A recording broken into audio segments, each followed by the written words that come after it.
सर्दियाँ आ गई है और सर्दी सभी को बहुत ज़्यादा लगती है क्योंकि सर्दी बहुत ज़्यादा हो भी रही है। तो इन सर्दियों को दूर भगाने के लिए मैं एक ऐसी रेसिपी लेकर आई हूँ आपके लिए। एक ऐसे लड्डू हम बनाएंगे जिससे सर्दी डर कर दूर भाग जाएगी और इससे जोड़ों का दर्द भी नहीं होगा और हड्डियाँ भी मजबूत होगी, खून की कमी पूरी होगी। और ये जो लड्डू हैं ये बहुत हेल्दी होते हैं और बहुत टेस्टी भी होते हैं। बच्चे और बड़ों को सबको बहुत अच्छे भी लगते हैं। नमस्कार, डोली की सहेलियाँ में आपका स्वागत है। आज हम बहुत ही हेल्दी, बहुत टेस्टी से एक लड्डू बनाएंगे जो सर्दियों को भी कम करेंगे, क्योंकि सर्दियाँ बहुत ज़्यादा हो रही हैं। इन दिनों बहुत ज़्यादा सर्दी पड़ रही है तो जोड़ों में दर्द होता है, सर्दी लगती है। तो इस लड्डू से आपको सर्दी भी नहीं लगेगी और आपके जोड़ों में भी दर्द नहीं होगा, क्योंकि इसमें विटामिन्स हैं, फाइबर है, कैल्शियम है, आयरन है और जिंक भी है। तो इससे हमें सर्दी से हमारा बचाव होगा और ये बहुत ही सुपर हेल्दी और सुपर टेस्टी लड्डू बनकर तैयार होंगे, जो कि हम चनों से बनाएंगे। इसमें आप रोस्टेड चनों से बनाएंगे। इसमें आप छिलके वाले चने भी ले सकते हैं और बिना छिलके वाले चने भी ले सकते हैं।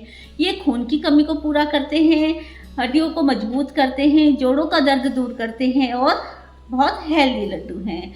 तो चलिए देखते हैं इसको हमें कैसे बनाना है। बच्चों और बड़ों को ये बहुत पसंद आते हैं। चलिए इन लड्डुओं को बनाते हैं। इन लड्डुओं को बनाने के लिए हमने कुछ ड्राई फ्रूट्स लिए हैं। मैंने यहाँ पर काजू लिए हैं और बादाम लिए हैं। काजू और बादाम को मैंने इस ड्राई फ्रूट कटर में कटर कर लिए हैं। आप चाहें तो चाकू से काट भी सकते हैं, पर अगर हम ऐसे कटर करेंगे तो जैसे बुजुर्ग होते हैं जिनके दांतों से ड्राई फ्रूट नहीं खाए जाते हैं, वो भी आराम से खा सकते हैं। तो ये ऑप्शनल है, आप चाहे तो चाकू से काट सकते हैं, चाहे ड्राई फ्रूट कटर में कटिंग कर सकते हैं। और मैंने यहाँ पर इसी तरह से पिस्ता को भी कटिंग कर लिया था। और चलिए ये देखते हैं कि हमने यहाँ पर आधा किलो 500 ग्राम मैंने ये रोस्टेड चना लिया है। ये छिलके वाला चना है, इसको मैंने अच्छे से छान लिया है, साफ कर लिया है।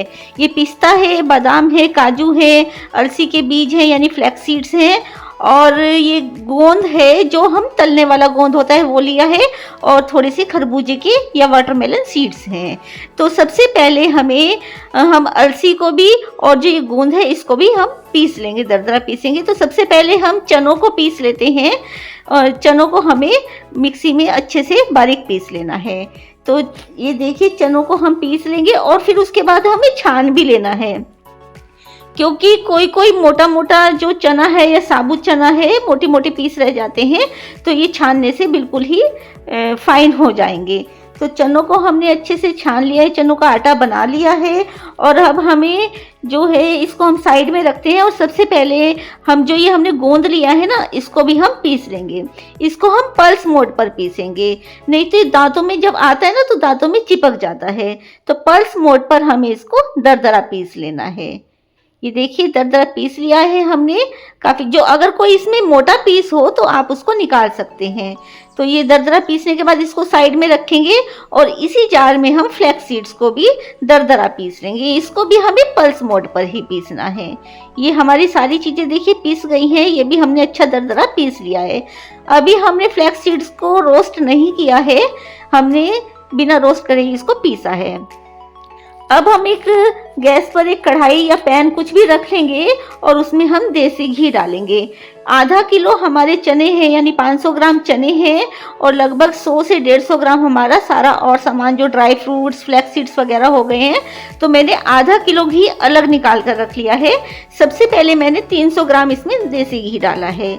जब घी गर्म हो जाएगा तो हम उसमें चने का जो आटा है वो डाल देंगे और उसको मीडियम फ्लेम पर हमें धीरे धीरे भूनना है, रोस्ट करना है। अभी हमने घी 300 ग्राम ही डाला है और मेरा लगभग 500 ग्राम चने के आटे में 500 ग्राम घी लग गया है।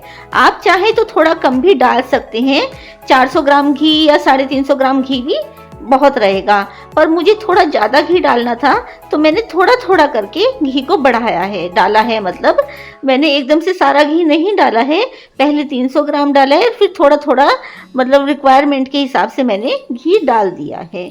तो बस हमें मीडियम फ्लेम पर इसको रोस्ट करना है। लगभग 5 से 7 मिनट हम चने के आटे को रोस्ट करेंगे। तो ये देखिए घी अच्छे से मेल्ट हो गया है और उसमें अच्छी हमारे जो चने का आटा है उसमें भी अच्छे से मिक्स हो गया है। पर मुझे घी कम लग रहा है तो मैंने थोड़ा थोड़ा करके इसमें बीच बीच में मिलाया है।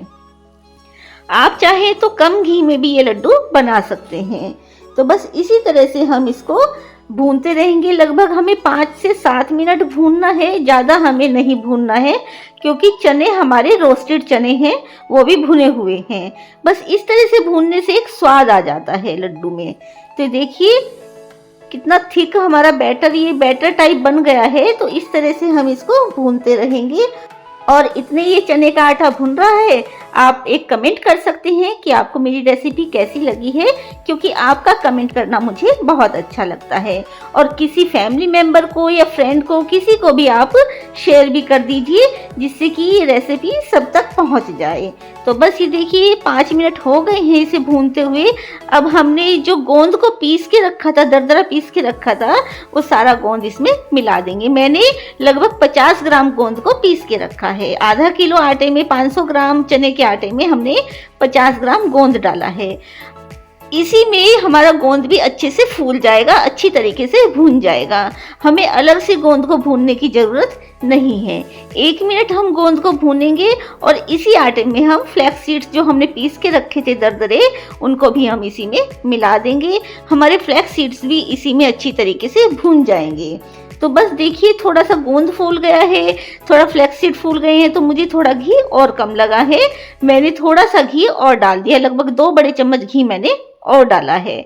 तो इसी तरह से हम इसको 2 मिनट और भूनेंगे।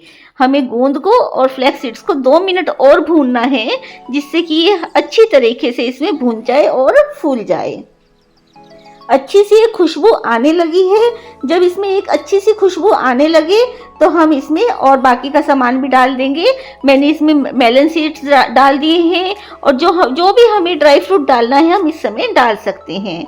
मैंने पिस्ता भी डाल दिया है, काजू बादाम भी डाल दिए हैं और मेलन सीड्स भी डाल दिए हैं। आप कोई और ड्राई फ्रूट इसमें डालना चाहें तो डाल सकते हैं। आप मखानों को रोस्ट करके इसमें पीस कर भी डाल सकते हैं। तो बस सभी जो हमारे ड्राई फ्रूट हैं इसमें अच्छे से क्रंची हो जाएंगे। मैंने अलग से किसी को भी ड्राई रोस्ट नहीं किया है, किसी भी चीज़ को अलग से मैंने ड्राई रोस्ट नहीं किया है। सारी चीज़ें इसी में ड्राई रोस्ट हो जाएंगी। तो मैंने सारे ही ड्राई फ्रूट डाल दिए हैं और अगर आपको इस समय और घी कम लगे तो आप इसमें डाल सकते हैं। लगभग ड्राई फ्रूट डाल के हमें 2 मिनट और भूनना है। सारे मिक्सचर को हमें लगभग 10 से 15 मिनट तक ही भूनना है, रोस्ट करना है और ये अच्छे से भुन जाएगा। ये अच्छी तरीके से भुन गया, इसमें बहुत अच्छी खुशबू आ रही है। अब हम गैस की फ्लेम को ऑफ कर देंगे और इसे ठंडा होने देंगे। लगभग 15 से 20 मिनट में ये अच्छे से ठंडा हो जाएगा। और देखिए ये ठंडा हो गया है और थोड़ा सा टाइट भी हो गया है। अब आप इसमें मीठा डाल सकते हैं, आप चीनी पीस कर डाल सकते हैं। मैंने ये देसी खांड ली है, उसको अच्छी तरीके से छान लिया है। लगभग मैंने 250 ग्राम इसमें देसी खांड डाली है। आप अपने स्वाद के अनुसार इसमें मीठा डाल सकते हैं। आप गुड़ भी डाल सकते हैं, पर गुड़ को मैंने देसी खांड डाली है, मैंने गुड़ या चीनी नहीं डाली है। अब इसको हम अच्छी तरीके से इसमें मिला देंगे। तो ये देखिए हम हाथों से इसको मिलाएंगे क्योंकि चम्मच से या पलटे से ये नहीं मिलेगा। तो लगभग 200 से 250 ग्राम आप मीठा इसमें डाल सकते हैं। आप तेज मीठा खाते हैं तो तेज मीठा डाल लीजिए। और अगर अभी तक आपने मेरे चैनल को सब्सक्राइब नहीं किया है तो प्लीज़ कर लीजिए और ये छोटा सा बेल आइकन भी दबा दीजिए। और देखिए बातों ही बातों में सारा मीठा बहुत अच्छी तरह से मिल गया है। अब इस समय आप एक लड्डू बनाकर देख सकते हैं कि ये परफेक्ट मिक्सचर है या नहीं है। तो देखिए मीठा बहुत अच्छे से मिल गया है और हमने लड्डू भी एक बनाकर देख लिया है। लड्डू बहुत अच्छी तरीके से बन रहा है, मतलब अच्छी तरीके से बंध रहा है लड्डू। तो आप अपनी रिक्वायरमेंट के हिसाब से छोटा या बड़ा जिस साइज का भी लड्डू आपको बनाना है आप बनाकर रख सकते हैं। ये लड्डू आप पूरी सर्दियों बनाकर रख सकते हैं। सर्दियों में रोज 1 लड्डू खा लीजिए या 2 लड्डू खा लीजिए, आपको सर्दी नहीं लगेगी और आपको एक एनर्जी भी मिलेगी। अगर आप सुबह 1 लड्डू खा लेंगे तो पूरा दिन आपके अंदर एनर्जी रहेगी। तो ये लड्डू हमारे बनकर तैयार हो गए हैं। आप 2 महीने तक इन्हें स्टोर करके खा सकते हैं। ये बहुत हेल्दी लड्डू बने हैं और बहुत टेस्टी भी बने हैं। मेरी बेटी को तो ये लड्डू इतने पसंद हैं कि वो गर्मियों में भी सर्दियों में भी मुझसे बनवा कर खाती है। गर्मियों में मैं इसमें गोंद नहीं डालती और सामान डाल देती हूँ। मैंने गर्मियों के लड्डू की भी रेसिपी डाली हुई है, जिसका लिंक मैं डिस्क्रिप्शन बॉक्स में डाल दूंगी, आप वहां से देख सकते हैं। ये super healthy super tasty laddoo हैं। आप गर्मियों में भी बनाकर खाइए और सर्दियों में भी खाइए। बच्चों को बड़ों को सबको ये बहुत स्वाद लगते हैं, बहुत टेस्टी होते हैं। तो इस तरीके से आप लड्डू बनाकर रख सकते हैं और 2 महीने तक आप इसको स्टोर कर सकते हैं। घर के बने हुए लड्डू बहुत फ्रेश होते हैं, बहुत टेस्टी होते हैं और बहुत हेल्दी होते हैं। तो ये देखिए हमारे लड्डू बनकर बिल्कुल तैयार हैं और बहुत क्रंची लड्डू बने हैं। और रोज़ आप एक लड्डू खाइए, आपको बिल्कुल भी थकान महसूस नहीं होगी, बहुत एनर्जी रहेगी आपके अंदर। और बुजुर्गों को भी ये लड्डू हमें बनाकर देने चाहिए, क्योंकि सभी को अपनी सेहत का ध्यान रखना जरूरी है। तो इसी तरह से आप डोली की सहेलियाँ देखते रहिए। डोली की सहेलियाँ देखने के लिए बहुत बहुत बहुत धन्यवाद।